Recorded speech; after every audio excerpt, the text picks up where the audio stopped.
ऋषि बोले, व्यास शिष्य महाभाग, सूत जी, आपको नमस्कार है। आज आपने भगवान शिव की बड़ी अद्भुत और परम पावन कथा सुनाई है। दयानिधि, ब्रह्मा और नारद जी के संवाद के अनुसार आप हमें शिव पूजन की विधि बताइए, जिससे यहाँ भगवान शिव संतुष्ट होते हैं। ब्राह्मण, क्षत्रिय, वैश्य और शूद्र सभी शिव की पूजा करते हैं। वह पूजन कैसे करना चाहिए?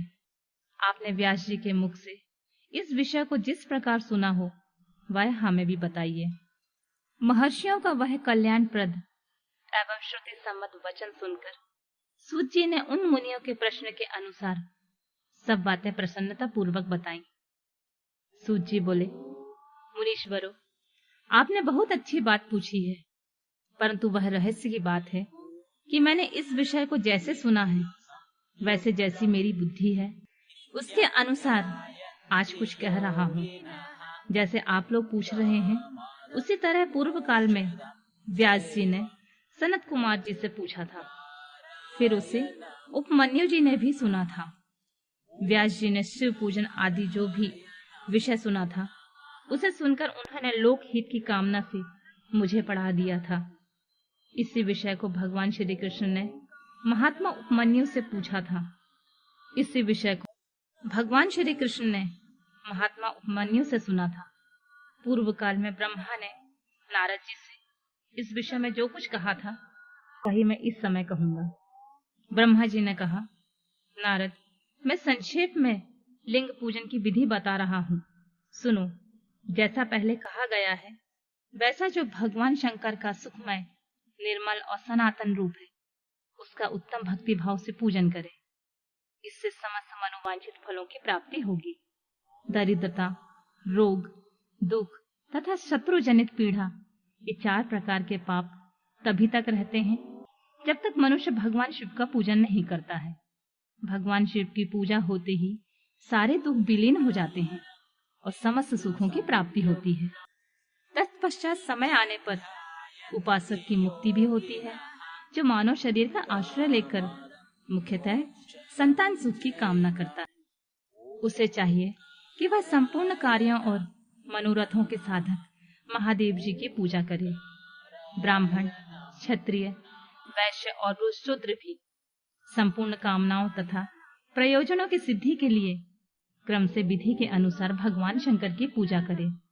प्रातःकाल ब्रह्म मुहूर्त में उठकर गुरु तथा शिव का स्मरण करके तीर्थों का चिंतन और भगवान विष्णु का ध्यान करें। फिर मेरा, देवताओं का और मुनि का आदि का स्मरण चिंतन करके स्तोत्र पाठ पूर्वक शंकर जी का विधि पूर्वक नाम ले। उसके बाद शैया से उठकर निवास स्थान से दक्षिण दिशा में जाकर मल त्याग करें। मुने, एकांत में मलोत्सर्ग करना चाहिए। मुने, उससे शुद्ध होने के लिए जो विधि मैंने सुन रखी है, उसे आज मैं कहता हूँ। मन को एकाग्र करके सुनो। ब्राह्मण गुदा की शुद्धि के लिए उसमें 5 बार शुद्ध मिट्टी का लेप करे और धोए। क्षत्रिय 12 बार, वैश्य 3 बार और शूद्र 2 बार विधि पूर्वक गुदा की शुद्धि के लिए उसमें मिट्टी लगाए। लिंग में 1 बार प्रयत्न पूर्वक मिट्टी लगानी चाहिए। तत्पश्चात बाएं हाथ से 10 बार और दोनों हाथों से 7 बार मिट्टी लगाकर धोए। 7 प्रत्येक पैर में 3-3 बार मिट्टी लगाए, फिर दोनों हाथों में मिट्टी लगाकर धोए। स्त्रियों को शूद्र की ही भांति अच्छी तरह मिट्टी लगानी चाहिए। हाथ पैर धोकर पूर्ववत शुद्ध मिट्टी लें और उसे लगाकर दांत साफ करें। फिर अपने वर्ण के अनुसार मनुष्य दंतवन करे। ब्राह्मण को 12 अंगुल की दंतवन करनी चाहिए, क्षत्रिय 11 अंगुल, वैश्य 10 अंगुल और शूद्र 9 अंगुल की दंतवन करे। यह दंतवन का मान बताया गया है। मनुस्मृति के अनुसार काल दोष का विचार करके ही दंतवन करे और त्याग दे। तात, षष्ठी, प्रतिपदा, अमावस्या, नवमी व्रत का दिन, सूर्यास्त का समय, रविवार और श्राद्ध दिवस, ये दंत धावन के लिए वर्जित है। इनमें दंतवन नहीं करना चाहिए। दंतवन के पश्चात तीर्थ आदि में जाकर विधि पूर्वक स्नान करना चाहिए।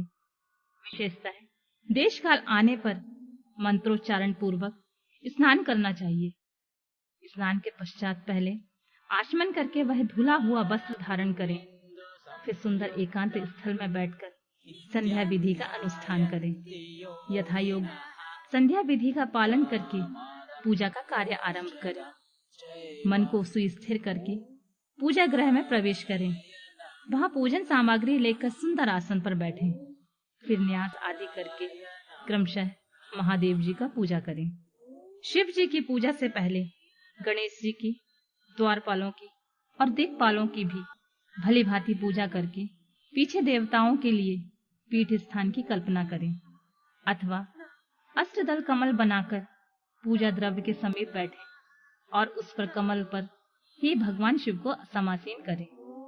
तत्पश्चात 3 आचमन करके पुनः दोनों हाथ धोकर 3 मध्य प्राणायाम अर्थात कुंभक करते समय त्रिनेत्रधारी भगवान शिव का इस प्रकार ध्यान करें। उनके 5 मुख हैं, शुद्ध स्फटिक के समान उज्जवल कांति है। सब प्रकार के आभूषण उनके श्री अंगों को विभूषित करते हैं तथा वे व्याघ्र चर्म की चादर ओढ़े हुए हैं। इस तरह का ध्यान करके उनकी भावना करें कि मुझे भी इनके समान ही रूप प्राप्त हो जाए। ऐसी भावना करके मनुष्य सदा के लिए अपने पाप को भस्म कर डाले।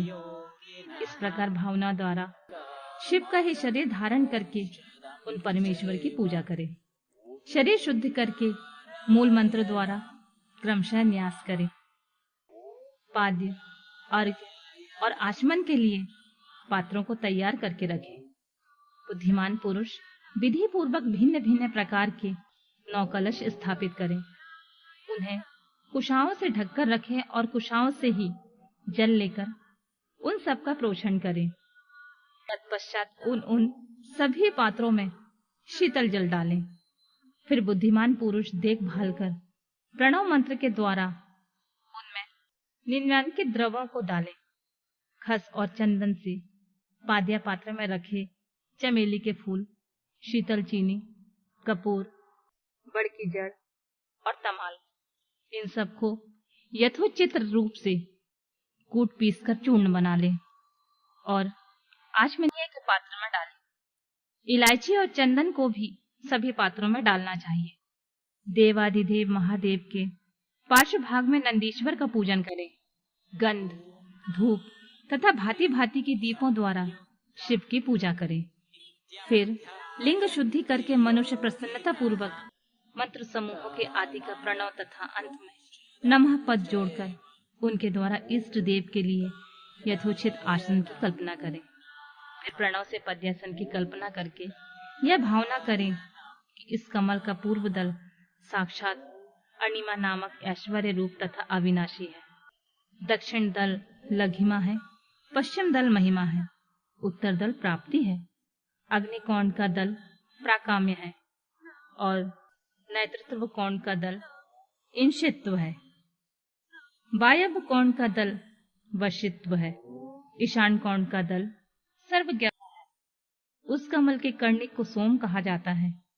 सोम के नीचे सूर्य है, सूर्य के नीचे अग्नि है और अग्नि के नीचे धर्म आदि के स्थान।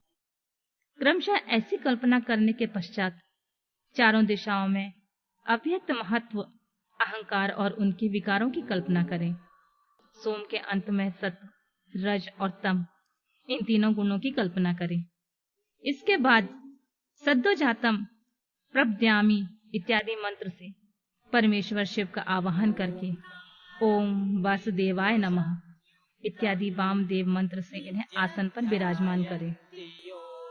फिर ओम तत्पुरुषाय विद्महे इत्यादि रुद्र गायत्री द्वारा इष्ट देव का सानिध्य प्राप्त करके फिर ईशानम सर्व विद्या नाम इत्यादि मंत्र से आराध्य देव का पूजन करें। पाद्य और आचमनीय अर्पित करके अर्घ्य दें। तत्पश्चात गंध और चंदन मिश्रित जल से विधि पूर्वक रुद्रदेव का स्नान कराएं। पाद्य और आचमनीय अर्पित करके अर्घ्य दें। तत्पश्चात गंध और चंदन मिश्रित जल से विधि पूर्वक रुद्रदेव को स्नान कराएं। फिर पचगव्य निर्माण की विधि से 5 द्रव्यों को एक पात्र में लेकर प्रणव से ही अभिमंत्रित करके उन मिश्रित गव्य पदार्थों द्वारा भगवान को नहलाएं।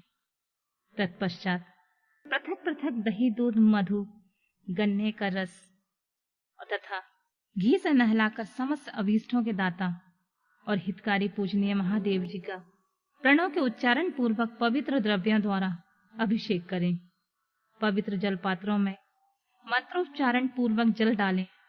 डालने से पहले साधक श्वेत वस्त्र में उस जल को यथोचित रीति से छान दे। उस जल को तब तक दूर न करें जब तक इष्ट देव को चंदन न चढ़ा ले। तब सुंदर अक्षतों द्वारा प्रसन्नता पूर्वक शंकर जी की पूजा करें। उनके ऊपर पुष्प, अपामार्ग, कपूर, चमेली, चंपा, गुलाब, श्वेत कनेर, बेला, कमल और उपल आदि भांति भांति के अपूर्व पुष्प और चंदन आदि चढ़ाकर पूजन करें। परमेश्वर शिव के ऊपर जल की धारा गिरती रहे, इसकी भी व्यवस्था करें।